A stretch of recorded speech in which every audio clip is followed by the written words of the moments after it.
আজি সোণাপুৰৰ মৰকদোলা সংৰক্ষিত বনাঞ্চলত চলিব উচ্ছেদ অভিযান। সংৰক্ষিত বনাঞ্চলখনৰ ভূমি বেদখল কৰি বিলাসী ৰিজৰ্ট নিৰ্মাণৰ প্ৰস্তুতি। এই তথ্য পোহৰলৈ অহাৰ পিছতেই ডিমৰীয়া সমজিলা আয়ুক্তৰ নিৰ্দেশত বন বিভাগৰ সহযোগত আৰম্ভ হয় তদন্ত। এই তথ্য নিশ্চিত হোৱাৰ পিছতে আজি প্ৰশাসনে চলাব উচ্ছেদ অভিযান। কুমুদ বৰুৱা নামৰ এজন লোকে এই বিলাসী ৰিজৰ্ট নিৰ্মাণৰ তথ্য পোহৰলৈ আহিছে। এই সন্দৰ্ভত আমাক সবিশেষ জনাব আমাৰ সোণাপুৰৰ সাংবাদিক কমল কৃষ্ণ ডেকাই।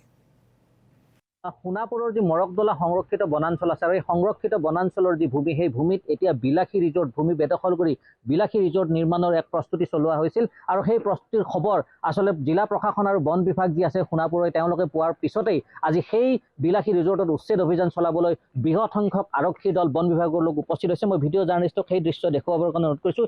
ইতিমধ্যে যি আচলতে প্ৰশাসনৰ যি লোক বা যি আৰক্ষী প্ৰশাসনেই হওক বা বন বিভাগৰ যি লোকসকল তেওঁলোক আহি এই স্থানত উপস্থিত হৈছে আৰু মই যি স্থানত উপস্থিত আছোঁ এই স্থানক যি আচলতে আপাৰ টেপেচিয়া বুলি কোৱা হয়, আপাৰ টেপেচিয়া যি আছে অঞ্চল সোণাপুৰৰ সেই আপাৰ টেপেচিয়াত ইয়াত মই উপস্থিত আছোঁ আৰু এয়া ইতিমধ্যে প্ৰস্তুতি প্ৰায় সম্পূৰ্ণ হৈছে উচ্ছেদৰ। আৰু এটা কথা ক'ব লাগিব যে এই সংৰক্ষিত বনাঞ্চলৰ আচলতে ভূমিৰ যি আচলতে বেদখল এই বেদখল সন্দৰ্ভত ক'ৰবাত ৰাজহ বিভাগৰো গাফিলতি আছে নেকি? কাৰণ কিয় এটা কথা ক'ব লাগিব যে আমাৰ হাতত যি তথ্য আহি পৰিছে, আমি ইতিমধ্যে যি তথ্য লাভ কৰিছোঁ যে সেই তথ্য অনুসৰি আমি ইয়াত যি আচলতে ভূমি ক্ৰয় হৈছিল সেই ভূমি যিজন মানুহৰ পৰা ক্ৰয় কৰা হৈছিল সেই ভূমিৰ নথি সংক্ৰান্তীয় যি তথ্য সেই নথি তেওঁলোকে দেখুৱাইছে যে নথিত তেওঁলোকে ম্যাদী ভূমি বুলি কৈছে। কিন্তু এটা কথা ক'ব লাগিব যে অসম যি ছাৰ্ভে আছে, অসম ছাৰ্ভেৰ যি মেপ অনুসৰি এয়া সংৰক্ষিত বনাঞ্চলৰ ভিতৰত পৰিছে।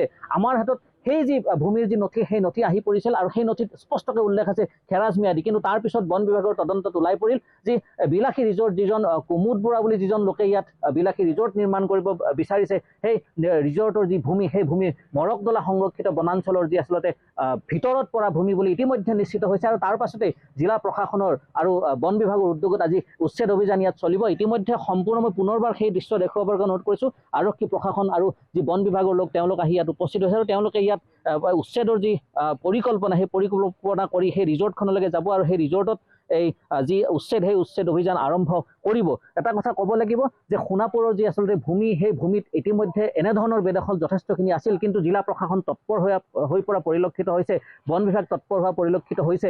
আৰু আজি যি আচলতে কমল কৃষ্ণ ডেকা আপোনাক এই মুহূৰ্তত ধন্যবাদ জ্ঞাপন কৰিছোঁ।